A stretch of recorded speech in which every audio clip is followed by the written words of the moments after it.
Buenos días, estamos listos para iniciar nuestro estudio bíblico del día de hoy y vamos a orar para que el Señor nos bendiga con su palabra, para que el Señor bendiga nuestra vida, toque nuestro corazón, nuestra mente y el Señor nos dé una visión más alta, más amplia de su persona, de su ministerio en nuestra vida, del camino por el que nos lleva, de las obras que Él hace, buscando perfeccionarnos. Así es que los invito a todos a orar. Padre, en el nombre de Jesús, una vez más estamos agradecidos contigo. Gracias por amarnos de tal manera que nos diste a tu Hijo unigénito. Gracias, Señor, porque tú nos atrajiste, es por ti que creímos. Señor, gracias porque nos llevaste a los pies de la cruz y nos diste salvación. Gracias por revelarnos a Jesucristo, el Salvador. Gracias por confiarnos ese precioso, maravilloso nombre que es sobre todo nombre. Te damos gracias, Señor, por habernos limpiado de pecados con la sangre redentora de Jesucristo. Gracias por bautizarnos con Cristo o de Cristo, Señor. Gracias por bautizarnos con fuego, con tu Espíritu Santo. Gracias por enseñarnos a orar. Gracias por abrirnos tu palabra, por iluminarnos con la luz de tu palabra, alimentarnos y sustentarnos con el pan de tu palabra, dirigirnos, conducirnos con el gobierno de tu palabra. Te damos gracias el día de hoy que podemos abrir las Escrituras, confiados en que tú has dispuesto una buena mesa para nosotros. Señor, oramos el pan nuestro de cada día. Dánoslo hoy. Háblale a cada quien, Señor. Danos el pan que necesitamos para seguir adelante, Padre. Bendice pues tu palabra, úngela con el poder de tu Espíritu Santo, Señor Dios. Úngela con fuego para que ésta marque nuestra voluntad, para que ésta nos ayude, Señor, a hacer las elecciones y ejecutar las acciones que debamos. Señor Dios, y bendice nuestra vida con tu palabra, todavía más de lo que ya lo has hecho. Y Señor, a ti te bendecimos y te damos toda la gloria. En el nombre de Jesús. Amén. Bienvenidos nuevamente. Estamos estudiando al Señor Jesucristo. Estamos trazando a Jesucristo desde la eternidad pasada y pues por supuesto vamos camino a la eternidad que viene. Y nos encontramos en este momento estudiando su vida, sus obras acá en la tierra, sus principios de operación, su naturaleza, de la manera como esta fue revelada y manifestada a través de sus acciones, sus enseñanzas, sus obras, sus operaciones. Y nos encontramos en el inicio de su ministerio público. Estamos en el Evangelio de Juan. En el estudio anterior vimos cómo el primer milagro registrado de acuerdo con Juan el evangelista que hizo Jesús fue en las bodas de Caná de Galilea. Y Jesús con esto santificó con su presencia un matrimonio, el matrimonio. Y luego más adelante, siempre en el Evangelio de Juan, se nos habla de una segunda señal que hizo el Señor Jesucristo. Y esto es sanar al hijo de un hombre importante y de esta manera salvar a toda una familia. Así es que qué maravilla. El día de hoy vamos a volver a San Juan capítulo 2 y vamos a continuar con el relato. Y cuando veamos que Jesús, acá según el relato de Juan, vuelve de Jerusalén y de Judea de regreso a Galilea, entonces nos vamos a ir a los otros evangelios y vamos a ver qué cosas hizo y enseñó Jesús allá en Galilea. Jesús distribuía su tiempo entre Judea y Galilea. Judea era el territorio al sur, allí estaba Jerusalén, por supuesto, Belén era parte de Judea, lugares muy importantes, se mencionan mucho. Al norte estaba Galilea, ahí quedaba Nazaret y por supuesto ahí está el lago de Genesaret, que es también llamado el mar de Galilea, y allí en sus orillas estaba Tiberias, estaba Capernaum, Caná era en Galilea. Así es que el Señor Jesucristo iba y venía. Él nació en Belén, luego después de irse a Egipto se fueron a vivir a Nazaret, sus padres juntamente con él. Seguramente sus padres pues obviamente eran personas piadosas. Seguramente iban año con año, mientras pudieran, a celebrar la Pascua a Jerusalén, estando Jesús pequeño. Eso es lo que ocurrió cuando Jesús cumplió 12 años. Y luego ahora ya nos encontramos con un Jesús, el hombre, ya maduro, ya tiene 30 años de edad, el Señor Jesucristo, y a partir de allí empezó con su ministerio público. El ministerio público del Señor Jesucristo duró un equivalente a 3 años y medio. Y ha manifestado públicamente, haciendo las obras y los milagros que Dios le mandó a hacer. El Señor Jesucristo fue y vino una y otra vez, de Galilea a Judea, de Judea a Galilea, una y otra vez. De hecho, hay más registro de cosas que hizo en Galilea que cosas que hizo en Judea.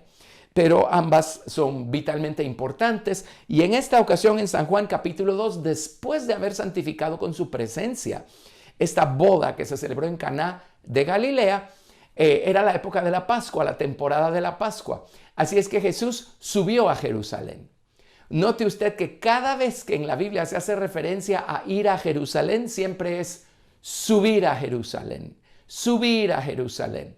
Nosotros vamos de camino a la Nueva Jerusalén, así es que es subir a la Nueva Jerusalén. Nada más que hay un gran misterio acá, y es que para subir hay que descender en humildad, en entrega, en rendición absoluta. En fin, el Señor Jesucristo ya maduro, ya en este periodo de 3 años y medio en los que hizo su ministerio público, Él celebró la Pascua 4 veces. Celebró 4 Pascuas. La primera la vamos a encontrar mencionada en el texto que vamos a estudiar, en Juan capítulo 2, versículo 13. Y la última, por supuesto, es cuando Él mismo fue entregado como el Cordero de Dios que quita el pecado del mundo. Así es que nos vamos a San Juan capítulo 2, verso 13. Esto es inmediatamente después de las bodas en Caná de Galilea. Juan 2, verso 13. Estaba cerca la Pascua de los judíos y subió Jesús a Jerusalén. Ahora, note lo que halló. Él se fue directo al templo y mire lo que halló. Halló en el templo a los que vendían bueyes, ovejas y palomas, y a los cambistas allí sentados. Y haciendo un azote de cuerdas, echó fuera del templo a todos, y las ovejas y los bueyes, y esparció las monedas de los cambistas, y volcó las mesas. Y dijo a los que vendían palomas: quitad de aquí esto, y no hagáis de la casa de mi padre casa de mercado. Entonces se acordaron sus discípulos que está escrito: el celo de tu casa me consume. Y los judíos respondieron y le dijeron: ¿qué señal nos muestras ya que haces esto? Respondió Jesús y les dijo: destruid este templo y en 3 días lo levantaré. Dijeron luego los judíos: en 46 años fue edificado este templo y tú en 3 días lo levantarás. Mas él hablaba del templo de su cuerpo. Por tanto, cuando resucitó de entre los muertos, sus discípulos se acordaron que había dicho esto y creyeron la escritura y la palabra que Jesús había dicho. Estando en Jerusalén en la fiesta de la Pascua, muchos creyeron en su nombre, viendo las señales que hacía. Pero Jesús mismo no se fiaba de ellos, porque conocía a todos, y no tenía necesidad de que nadie le diese testimonio del hombre, pues él sabía lo que había en el hombre. Tremendo. Así es que el Señor Jesucristo se fue a Jerusalén a celebrar la Pascua, entró al templo y miren lo que encontró en el templo. Ahora vamos a analizar esto y vamos a analizar la tremenda lección que el Señor Jesucristo dejó en esta ocasión. Hemos estudiado en ocasiones anteriores a lo largo del tiempo que el Señor Jesucristo limpió el templo al inicio de su ministerio público, que es lo que tenemos acá en Juan capítulo 2, y al final o casi al final de su ministerio público.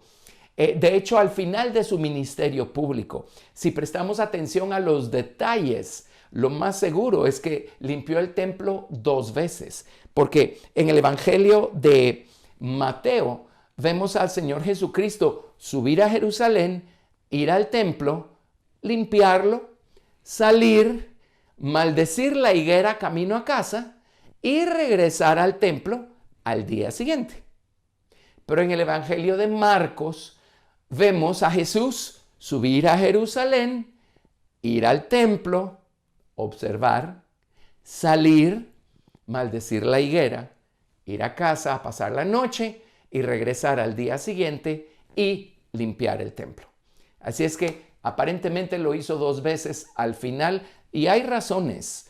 El principio espiritual está allí, así es que lo vamos a analizar en su momento. Vamos a concentrarnos con la primera limpieza del templo en esta ocasión. Pero note, esto es muy importante porque el ministerio de Jesús en la vida del creyente también incluye el hecho que Él va a santificar nuestro templo. Y no solo una vez o a un nivel. Él tiene que santificarlo a otro nivel y a otro nivel y a otro nivel. Es por esto que el Señor lo hizo así, como un ejemplo, una sombra, tipo o figura de su obra en el templo de nuestro cuerpo. Nuestro cuerpo es templo de Dios, templo del Espíritu de Dios, templo del Señor Jesucristo. Así es que el Señor lo santifica cuando llega por primera vez. Por supuesto que sí. Vamos a ver acá el detalle en Juan capítulo 2. Pero eso no significa que nuestro templo no necesite ser santificado y limpiado a otros niveles. El Señor comienza tratando con nuestro mundo consciente, nuestros pensamientos, sentimientos y acciones conscientes. Pero eso solo es una parte, de hecho es la menor parte de lo que constituye al hombre. Resulta ser que tenemos un mundo inconsciente, del que salen pensamientos, sentimientos y acciones de manera involuntaria, de manera instintiva.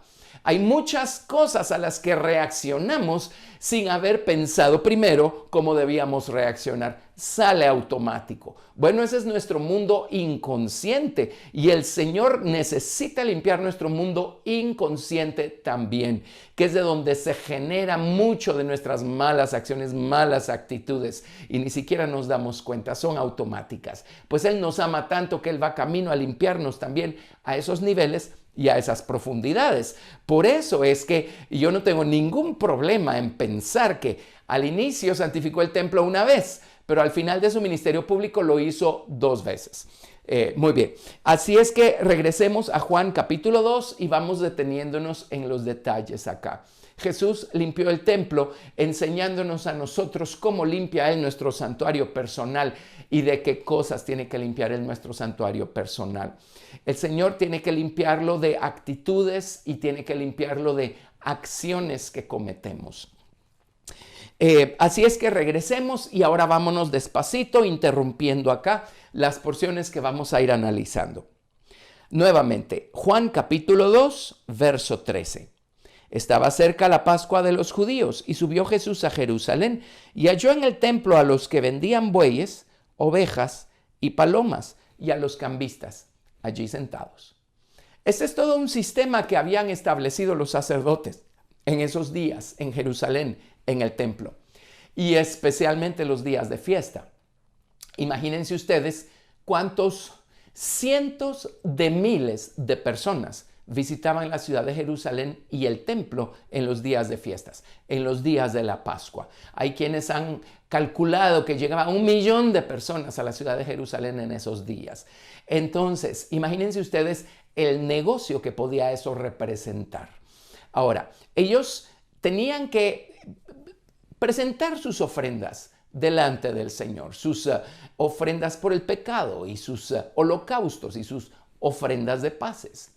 Y en términos prácticos, a muchos se les hacía difícil emprender su jornada desde quién sabe dónde venían hasta Jerusalén llevando sus animalitos consigo.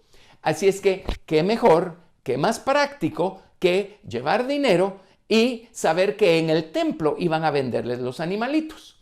Ahora, el negocio era doble, porque resulta ser que había solo una unidad monetaria que se manejaba en el templo, por eso había cambistas. Además, también había personas que tenían que llevar sus 2 siclos de plata, ¿verdad? Como la redención del primogénito, etc. Así es que tenían que hacer cambio. Había cambistas, seguramente cobraban por el cambio de moneda y ahí había un negocio. Y luego, por supuesto, les vendían los animales. Les vendían animales, mire qué cómodo, mire qué práctico. Seguramente los sacerdotes ya los habían examinado porque los animales tenían que ser sin defecto. Así es que obviamente estaban cobrando por sus servicios también. Y después de todo, qué facilidad la que le estaban presentando al resto de la nación de Israel para que pudieran sin ningún problema celebrar la Pascua y presentar sus ofrendas. Bueno, Cuando la gente común llegaba a celebrar la Pascua a Jerusalén, se encontraban literalmente con un mercado en lo que es el atrio de los gentiles a la entrada del templo. Esto era un mercado. Si entendemos que la naturaleza humana sigue siendo la misma de siempre, seguramente había hasta competencia por bajar el precio para que alguien le comprara más a la otra persona que a esta. Era un absoluto mercado. Entonces, Dios quería que el pueblo subiera 3 veces a Jerusalén a celebrarle fiesta, pero teniendo a Dios en la mira, teniendo a Dios en su mente, con la expectativa de poder tener una experiencia con Dios especial en esos días. Dios mandó al pueblo de Israel 3 veces al año a hacer a un lado sus actividades regulares. De hecho, las fiestas se celebraban en los momentos y en los meses de mayor actividad.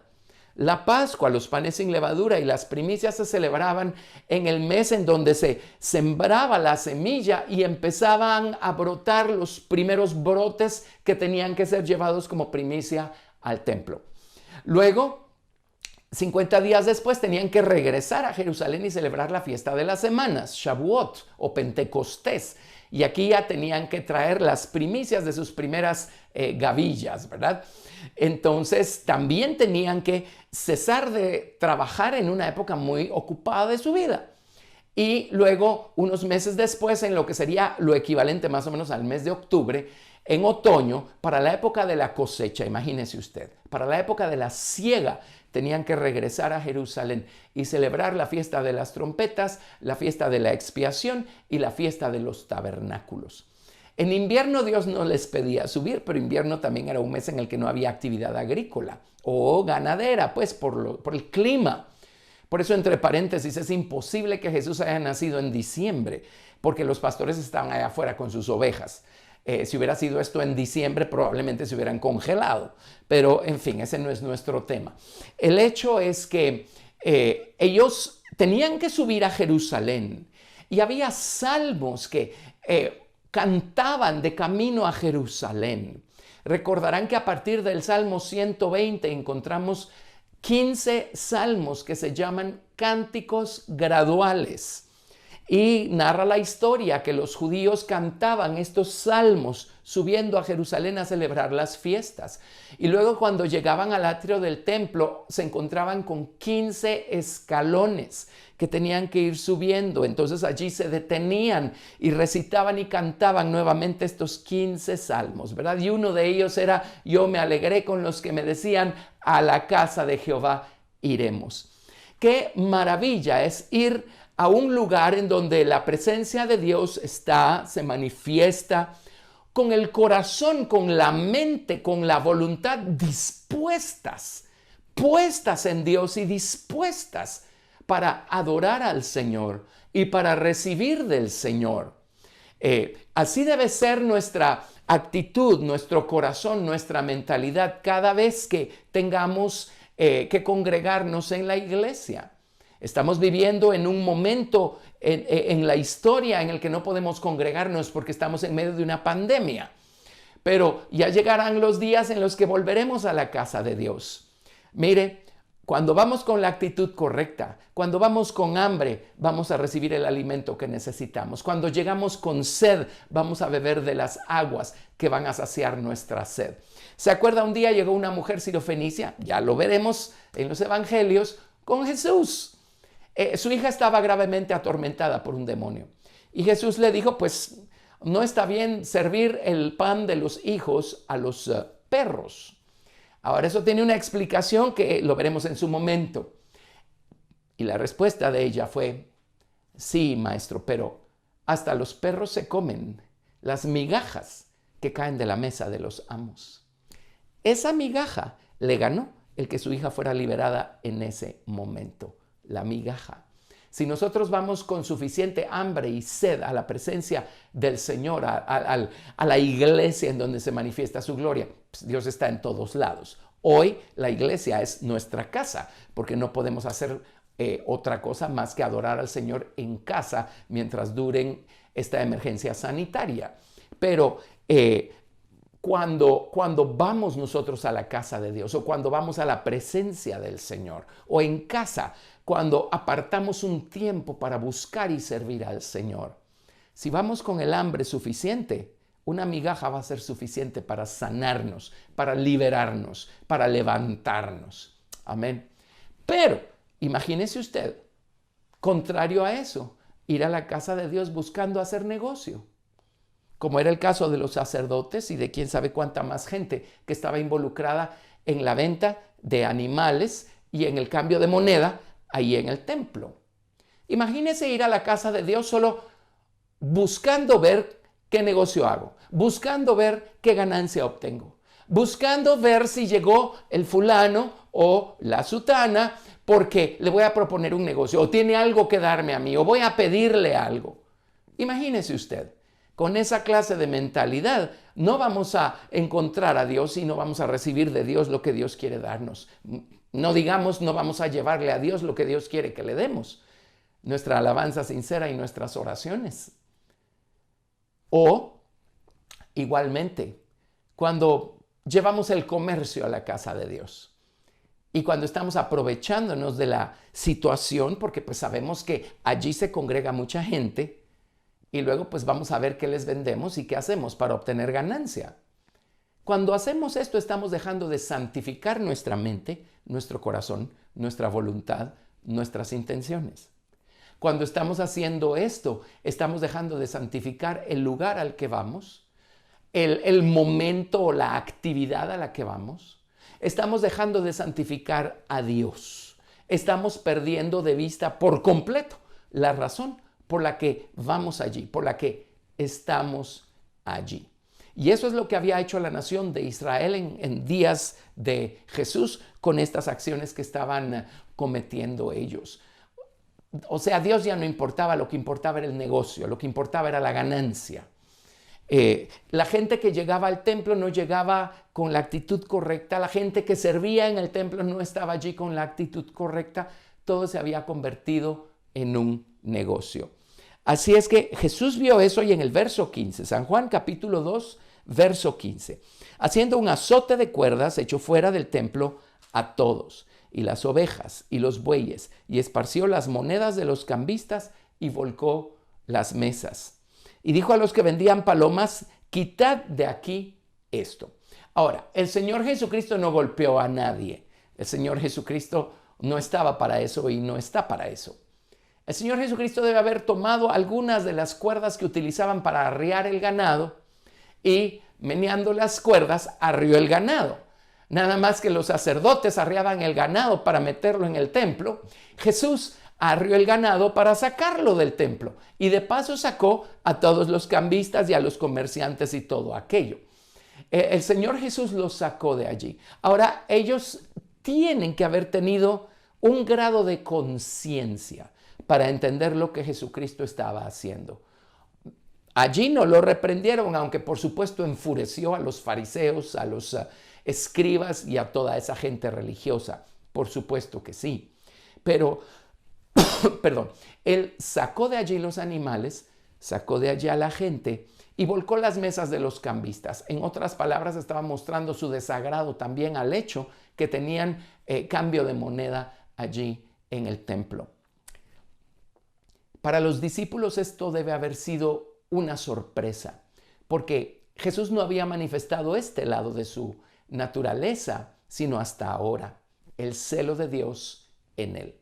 Y el celo de Dios es algo que tiene que estar presente en nuestros corazones. Bueno, Jesús está en nosotros, el Padre está en nosotros, el Espíritu Santo está en nosotros. Y Dios tiene celo por su nombre. Y Él nos ha dado su nombre. Él tiene celo. Así es que el celo de Dios está en nosotros. Así es que nosotros podemos y debemos tener el celo correcto, el celo santo, para saber corregir las cosas que deban ser corregidas, ¿sí? De la manera correcta. Jesús, como les digo, él no golpeó a nadie. Él lo que hizo fue manifestar el celo de Dios. El celo de Dios. Recuerden, aún estamos en la dispensación del Antiguo Testamento. Cuando Jesús apareció, Él todavía no ha muerto y no ha resucitado. todavía no ha sido derramada la sangre del nuevo pacto o del Nuevo Testamento. Así es que la presencia de Dios estaba en el templo. Ese era el lugar donde habitaba, residía Dios, en el lugar santísimo. Allí estaba su nombre. Ese es el lugar que Dios eligió para poner en él su nombre. Una vez introducido el nuevo pacto, el Nuevo Testamento, Dios entonces comenzó a elegir el corazón humano para convertirlo en templo y para poner en él su nombre y su presencia y su gloria. Así es que vean también la sabiduría del Señor Jesucristo. Él no abrió las jaulas de las aves y las soltó. Si hubiera soltado las aves allá dentro del templo, se hubieran ido a esconder a quién sabe qué recovecos y de allí no las hubieran sacado nunca. Así es que no hubieran podido limpiar el templo de pájaros, ¿verdad? Así es que él le dijo a los que vendían palomas, salgan de aquí con todo y sus jaulas. Bueno, manifestar el celo de Dios tampoco nos tiene que hacer irnos en contra de la razón, en contra de la sabiduría y la prudencia, ¿verdad? Pero el Señor Jesucristo sacó todo eso del templo como una demostración de las cosas que Él quiere sacar de nuestro templo, las cosas de las que Él quiere limpiarnos. Y Él quiere limpiarnos de ese espíritu comercial, de esa cosa que siempre está buscando obtener ganancia. No importa cómo, no importa de quién, no importa de qué. Él necesita limpiarnos de eso, ¿sí? De hecho, cuando venimos a los pies del Señor Jesucristo, estamos llenísimos de ese espíritu o de esa actitud que quiere solo obtener ganancia. Dígame si no es cierto esto. Cuando somos cristianos inmaduros, recién convertidos, una de las cosas que más nos emociona es la ganancia que podemos obtener del Señor Jesucristo. En otras palabras, los beneficios personales. Y cuando somos inmaduros, estamos felices de haber descubierto una relación personal con Dios. Estoy hablando de siendo genuinamente salvos, legítimamente salvos. Pero si somos honestos, en esa etapa de nuestra jornada, cuando apenas comenzamos, lo más emocionante que vemos nosotros es el hecho que podemos servirnos del Señor. ¿Qué beneficio puedo obtener? ¿Cómo me puede bendecir a mí el Señor? ¿Cómo puede tocarme? ¿Cómo puede sanarme? ¿Cómo puede darme? ¿Cómo puede prosperarme? Eso es, en otras palabras, ¿qué ganancia puedo yo obtener de haberle entregado mi vida al Señor Jesucristo y de haberlo invitado a entrar a mi corazón? Así es que qué pertinente esta lección acá, porque ilustra aquello de lo que el Señor quiere limpiarnos. Ahora, hay corazones que solo Dios los sabe, solo Dios los conoce. Hay corazones en donde esto ya es un síndrome bien establecido, ¿verdad? Pero hay corazones en donde esto es involuntario, inconsciente, es por ignorancia. Creemos que la salvación es para que ahora podamos servirnos de Dios y beneficiarnos de Dios. Pero una vez el Señor nos limpia de esa actitud, de esa postura, entonces empezamos a descubrir que Jesús nos salvó para nosotros bendecirlo a Él, nosotros darle a Él, darnos a Él, ¿sí? De paso, Dios es fiel y Dios nos da de acuerdo a sus riquezas en gloria. Pero ahora se trata de cómo podemos nosotros hacer una mejor entrega al Señor. Como el día de la Pascua, ¿verdad? No es qué ganancia puedo obtener de toda esta gente que necesita cambiar dinero y necesita comprar animales. No, es qué más puedo rendirle yo al Señor poniendo en el altar mi corazón, mi voluntad, mis deseos personales y dejando que Él establezca los suyos propios en mi vida. Así es que después que el Señor hizo eso, sacó los animales y a la gente y todo aquello, en Juan 2:16, y dijo a los que vendían palomas, quitad de aquí esto, y no hagáis de la casa de mi padre casa de mercado. En eso habían convertido la iglesia, el templo, la casa de Dios, en una casa de mercado. La palabra mercado en griego es emporio. Esa palabra la entendemos todos, ¿verdad? O sea, era un almacén, era un mercado en términos literales. La habían convertido en un mercado. Ahora, hay una palabra en el hebreo muy importante y muy interesante que se traduce mercado. Mercado, o lugar donde se llevan a cabo transacciones comerciales. y analicemos eso por un momento. Vámonos, por favor. Vamos a estar regresando a Juan, por supuesto, capítulo 2, pero vámonos a Zacarías 14, verso 21. Zacarías capítulo 14, verso 21. Es una palabra que conocemos, pero probablemente no en este contexto. Zacarías 14, verso 21. Nos dice, y toda olla en Jerusalén y Judá será consagrada a Jehová de los ejércitos. Esto es en el milenio, cuando el Señor haya santificado todo y Él esté reinando físicamente acá sobre la tierra. Sigo leyendo. Y todos los que sacrificaren vendrán y tomarán de ellas y cocerán en ellas. Y escuche esto, no habrá en aquel día más mercader en la casa de Jehová de los ejércitos. Es obvio que Dios abomina esta mentalidad, esta actitud. Déjeme leérselo en la Biblia King James. Dice, y no habrá en aquel día más cananeo en la casa de Jehová de los ejércitos. ¿Sabe que cananeo significa mercader? Mercader es cananeo. Así es que, y Canaán o los cananeos son esta naturaleza carnal nuestra que tenemos dentro, que hasta que Cristo no crezca lo suficiente, va a seguir tomándonos, llevándonos a hacer lo que no debemos. Cananeo, esa es la palabra mercader. Cananeo significa un vendedor de baratijas, un mercachifle. Son las personas que van de un lado al otro llevando sus productos. Un mercader. No habrá más mercader en la casa de Dios. Estamos hablando del milenio. Quiere decir que este síndrome persiste hoy en día. Vamos a ver en el libro de Apocalipsis que va a alcanzar su clímax, este síndrome de estar haciendo mercado con la casa de Dios y con las cosas de Dios.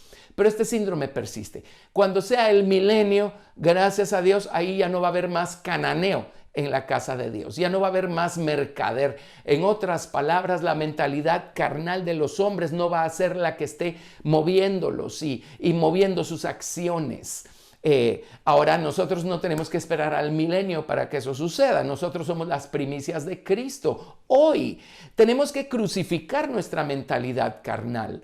Tenemos que ponerla en el altar, entregársela al Señor, librarnos de todos esos cananeos que nos hacen siempre estar buscando obtener un provecho personal, de la manera que sea de Dios, o buscando aprovecharnos de la iglesia, donde se congrega mucha gente, a ver qué provecho podemos obtener de otras personas.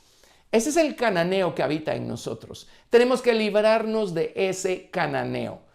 ¿Para qué? Cuando vayamos a la casa de Dios o cuando vayamos a nuestro cuarto de oración o estando en casa, adoremos al Señor, lo hagamos con una mente puesta en Cristo y dispuesta, ¿sí? No buscando pues obtener ganancia. Pero en el milenio el Señor dice, ya no va a haber más cananeo en mi casa, ya no va a haber más mercader en mi casa. Así es que note, regresando a Juan capítulo 2, en tiempos de Jesús, ¿quiénes estaban en la casa de Dios? ¿Quiénes estaban haciendo negocio? Los sacerdotes, los fariseos, los saduceos probablemente, los escribas, toda esa gente y seguramente gente común de la nación de Israel que también había encontrado la manera de tener un puesto de venta allí adentro de los atrios de la casa de Dios. Toda esa gente estaba haciendo todo esto. Eran judíos, estaban celebrando la Pascua, por fuera estaban siendo muy religiosos, pero ¿qué cree? En cuanto a su actitud, eran cananeos. No eran mejor que los cananeos, ¿sí? Y nosotros si actuamos de esa manera, no estamos actuando mejor que un cananeo también. Vámonos a Job 41, verso 6. Tracemos esta palabra cananeo, traducida como mercader. Job capítulo 41. Perdón, creo que les dije 14. No recuerdo, pero es 41. Job capítulo 41, verso 6. Job 41, verso 6. Y hay personas que van a la iglesia y salen de la iglesia y la semana siguiente vuelven a ir a la iglesia y vuelven a regresar a casa y todo permanece igual, nada cambia en sus vidas. Y hasta se preguntan, pero ¿por qué yo no puedo obtener las victorias que oigo que otros están obteniendo? Bueno, aquí está la respuesta. Job capítulo 41 es el capítulo de Leviatán. Y la descripción que se hace en este capítulo de Leviatán, la serpiente, no es otra cosa más que la manera como la serpiente opera desde dentro, desde el fondo de nuestra voluntad inconsciente. Si usted no sabe cómo llegó allí la serpiente, lea el libro del Génesis. Es allí que la serpiente llegó al fondo de la voluntad humana. Pero en Job capítulo 41, verso 6, dice, bueno, leamos el verso 1 para ubicarlos por si no están familiarizados con esta porción de las Escrituras. ¿Sacarás tú al Leviatán con anzuelo o con cuerda que le eches en su lengua? ¿Pondrás tú soga en sus narices y horadarás con garfio su quijada? En otras palabras, tú no puedes lidiar con él, necesitas a alguien más grande, necesitas al Señor Jesucristo. Verso 3, multiplicará él ruegos para contigo, te hablará él lisonjas, hará pacto contigo para que lo tomes por siervo perpetuo, jugarás con él como con pájaro o lo atarás para tus niñas. Oiga esto, harán de él banquete los compañeros, lo repartirán entre los mercaderes o entre los cananeos. ¿Creen que podemos hacer negocio con Leviatán? ¿Podemos sacar ganancia de Leviatán? Por supuesto que no. Pero ¿sabe qué nos está diciendo esto? Nos está diciendo que mientras prevalezca esa actitud en nosotros, mientras nos sigamos dejando gobernar por nuestra mente carnal, que siempre está buscando obtener ganancia personal, entonces no vamos a lograr vencer a Leviatán por ningún lado. Un mercader o un cananeo, de acuerdo a Job 41:14, no va a poder hacer nada con Leviatán. Va a seguir totalmente sojuzgado, totalmente atado, amarrado, esclavizado a estas pensamientos, sentimientos y acciones que salen del fondo de su voluntad inconsciente. Y siempre va a estar actuando de manera instintiva, de manera inconsciente, y no va a poder gobernar nunca sobre estas actitudes para poder cambiarlas y poder empezar a agradar a Dios. ¿Está claro esto? Un cananeo no puede con Leviatán. Esta actitud, si prevalece en nosotros, va a hacer que nunca venzamos a Leviatán y que siempre vivamos cautivos de esta cosa que nos maneja desde el fondo de nuestra voluntad. ¿Ve qué serio es? Por eso es que el Señor Jesucristo quiere librarnos de esta actitud, de este espíritu. El espíritu de mercader, el espíritu de cananeo. Isaías 23, verso 8. Isaías 23, del verso 8 al 11.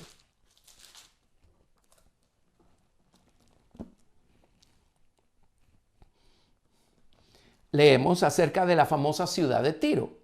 Ahora, antes de leer esto, ¿se recuerda cuando hemos estudiado a Lucifer? Usamos dos porciones clásicas básicas en las Escrituras.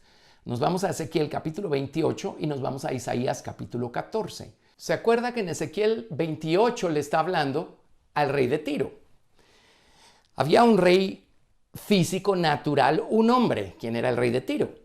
Pero es obvio en Ezequiel 28 que el rey espiritual o el príncipe espiritual que prevalecía sobre la ciudad de Tiro era Lucifer mismo, Lucifer en persona.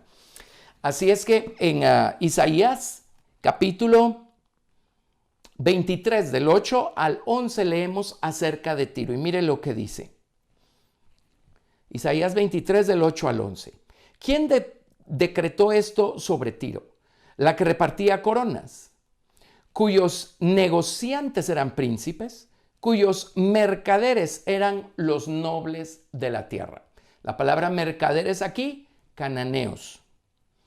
Jehová de los ejércitos lo decretó para envilecer la soberbia de toda gloria y para abatir a todos los ilustres de la tierra. Pasa cual río de tu tierra, oh hija de Tarsis, porque no tendrás ya más poder. Extendió su mano sobre el mar y hizo temblar los reinos. Jehová mandó respecto a Canaán que sus fortalezas sean destruidas.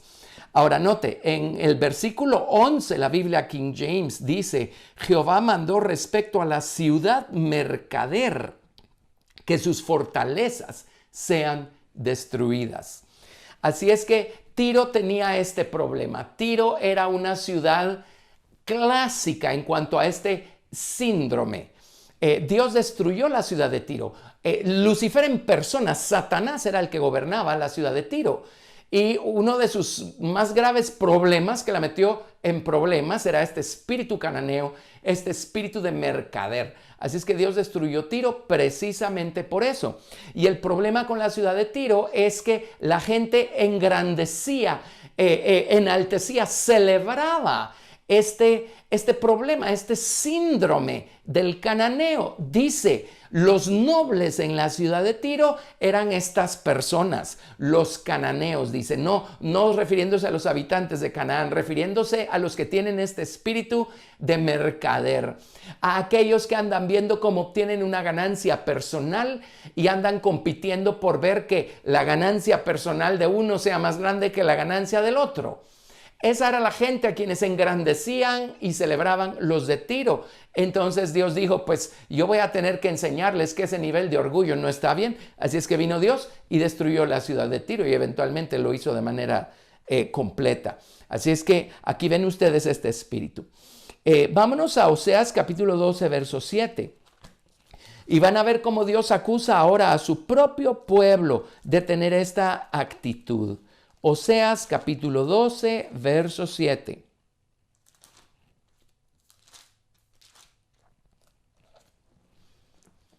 En Oseas 12, verso 7, el Señor está hablándole aquí a su propia nación, a la nación de Israel. Y miren cómo le llama.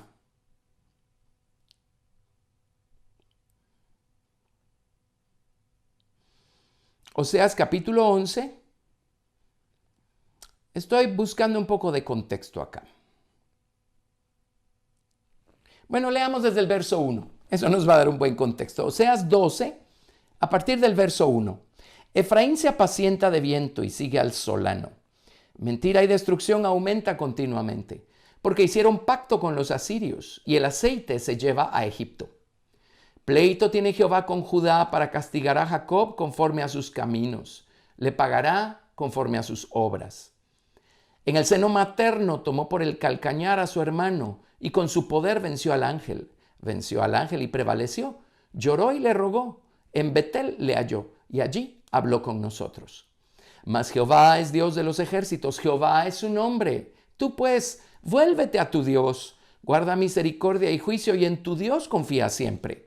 Verso 7, mercader, esa es la palabra cananeo, mercader que tiene en su mano peso falso, amador de opresión. Efraín dijo, ciertamente he enriquecido, he hallado riquezas para mí, nadie hallará iniquidad en mí, ni pecado en todos mis trabajos. Mire qué cosa, Dios está llamando a su propio pueblo, a Efraín lo está llamando mercader, lo está llamando cananeo, le está diciendo, ya estás igual que ellos, con tus actitudes. Ya solo vives para enriquecerte, ya solo vives para servirte de todos y de todo, ya solo vives para buscar provecho personal, beneficios personales. Y Dios está recriminándole esto a su propia nación. Nosotros no existimos para buscar nuestro propio provecho personal. ¿Qué existencia más miserable la de una persona que vive únicamente para eso? Y Jesús no nos salvó para que ahora encontremos provecho personal de nuestra relación con el Señor Jesucristo. El Señor por eso tiene que limpiar nuestro templo de esta actitud, de este espíritu. Vámonos a Sofonías capítulo 1, verso 11. Y aquí Dios le llama pueblo mercader a la ciudad de Jerusalén. Sofonías 1, 11. Y es exactamente lo que encontró el Señor Jesucristo en esta ocasión en la que fue al templo y lo limpió. A ver. Sofonías capítulo 1, verso 11.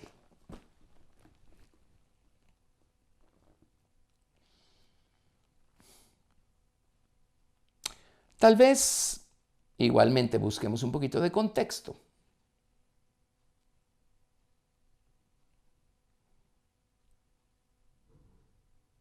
Leamos desde el verso 7, Sofonías 1:7. Calla en la presencia de Jehová el Señor, porque el día de Jehová está cercano, porque Jehová está porque Jehová ha preparado sacrificio y ha dispuesto a sus convidados.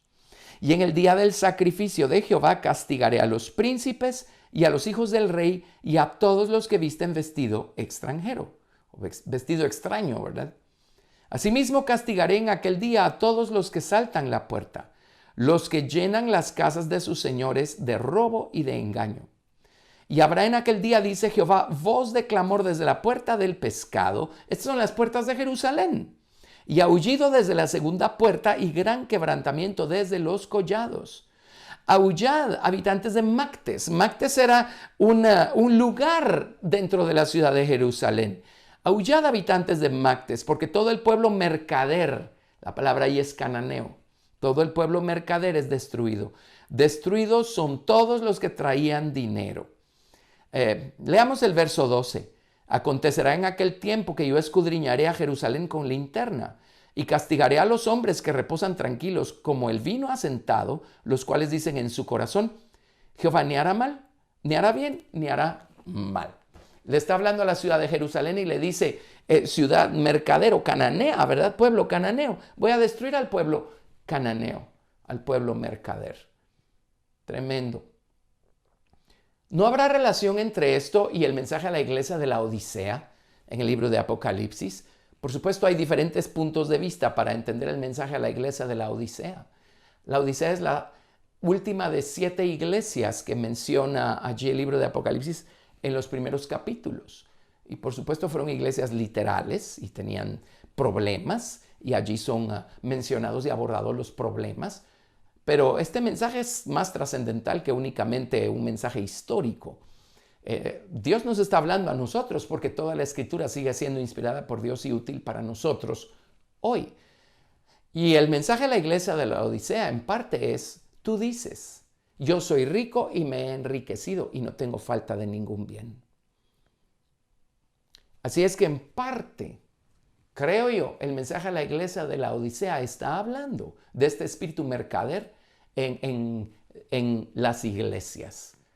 De este espíritu mercader que, si es consciente o no, si es voluntario o no, se ve mucho hoy en día en muchas de las actividades que se hacen en las iglesias, con el fin que sea, pero buscando algún tipo de provecho, algún tipo de ganancia, algún tipo de algo.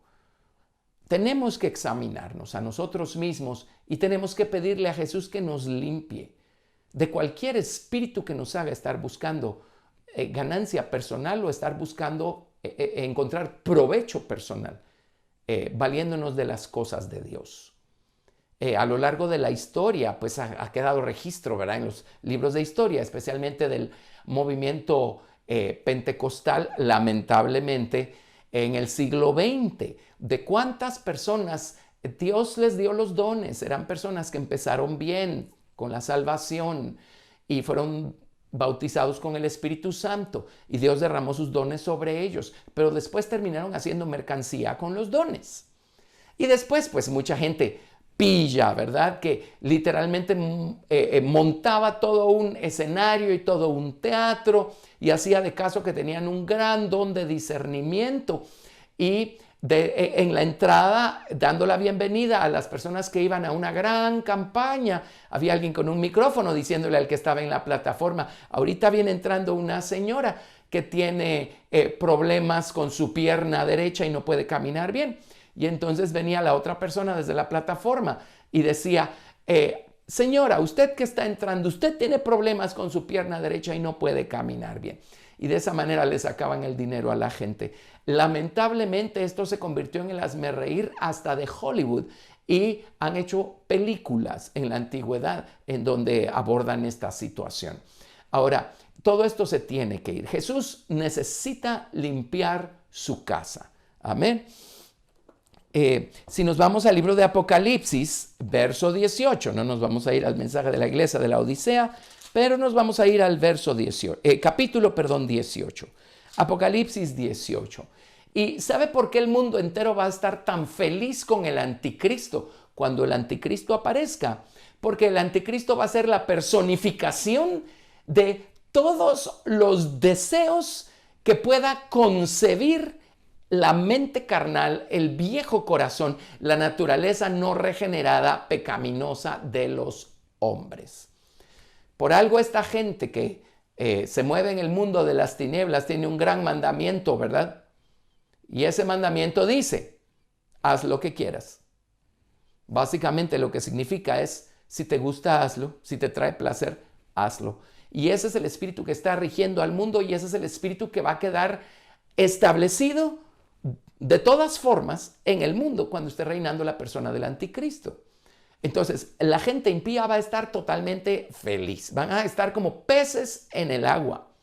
No va a haber restricción alguna para las pasiones de la carne, para el orgullo humano, para los deseos más bajos del corazón no regenerado. Y una de las cosas que va a alegrar al mundo durante el periodo de gran tribulación es este tremendo negocio que va a salir de la ciudad de Jerusalén, que va a ser la venta, es lo más seguro, la venta de imágenes que va a promover el falso profeta. El falso profeta va a promover que todos los hogares del mundo tengan una imagen del anticristo y que adoren la imagen. Y si no adoran la imagen, pues esta imagen va a tener poder para matarlos. Hace unos años nos hubiéramos preguntado si esto alguna vez iba a ser posible. Pero bueno, el demonio no necesita de la tecnología para operar. Pero ya hoy en día la tecnología hace posible que sucedan esas cosas. Estamos llegando muy rápidamente al final de los tiempos, por lo que necesitamos pedirle a Jesús que limpie nuestro templo, limpie nuestro santuario, en este caso de este espíritu mercader o este espíritu cananeo. Pero el mundo entero se va a enriquecer con este gran negocio que van a hacer. Y otra vez es negocio que va a salir de Jerusalén y del templo. En segunda de Tesalonicenses se nos dice que el anticristo se sienta en el templo de Dios haciéndose pasar por Dios. Y esta gran ciudad, la gran ramera, la madre de todas las fornicaciones de la tierra, que menciona el libro de Apocalipsis, no se está refiriendo a otra cosa más que a la ciudad de Jerusalén. Lea su Biblia. Los profetas de la antigüedad le llamaron a Jerusalén ciudad ramera. Y en Apocalipsis capítulo 11, dejemos un dedo en el 18, no hemos leído el 18, pero en Apocalipsis capítulo 11, versículo 8, cuando nos hablan de los dos testigos y al final de la gran tribulación les van a dar muerte, dice Apocalipsis 11, verso 8, y sus cadáveres estarán en la plaza de la grande ciudad, que en sentido espiritual se llama Sodoma y Egipto, donde también nuestro Señor fue crucificado. Así es que esta Sodoma y Egipto no es otra más que Jerusalén. Jesucristo no fue crucificado en Roma ni en ninguna otra ciudad. Jesucristo fue crucificado en Jerusalén. El anticristo va a convertir a Jerusalén en el centro de toda la tierra en este breve periodo en el que él va a reinar, 3 años y medio, buscando imitar al Señor Jesucristo, quien en el milenio va a convertir legítimamente a Jerusalén en el centro de todas las naciones, en cabeza de naciones.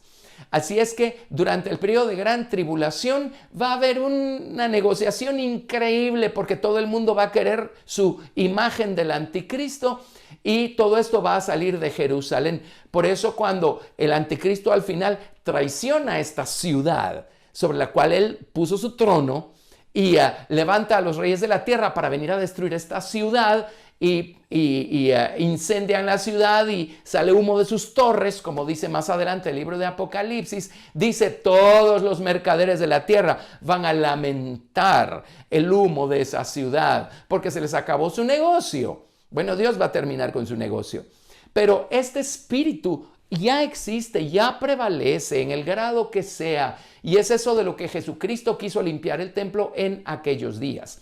Ahora, Él lo limpió de animales, de mercaderes, de todas estas cosas literales. Pero la lección que él estaba dejándonos allí en Juan capítulo 2 es como él necesita limpiar nuestro santuario personal de esta clase de actitud. Por algo dice la Biblia en 1 de Timoteo capítulo 6, la raíz de todos los males es el amor al dinero, el amor a la ganancia, el amor a obtener un beneficio personal. Bueno, regresemos a Juan capítulo 2. San Juan capítulo 2 nuevamente. Juan capítulo 2, verso 16. Juan 2, 16. Y dijo a los que vendían palomas, quitad de aquí esto, y no hagáis de la casa de mi padre casa de mercado. Entonces se acordaron sus discípulos que está escrito, el celo de tu casa me consume. Y acá estaban acordándose de lo que está escrito en el Salmo 69, verso 9. Ahora eso no ha cambiado. Vámonos por favor a Santiago 4, del 1 al 5. Santiago capítulo 4, del verso 1 al verso 5.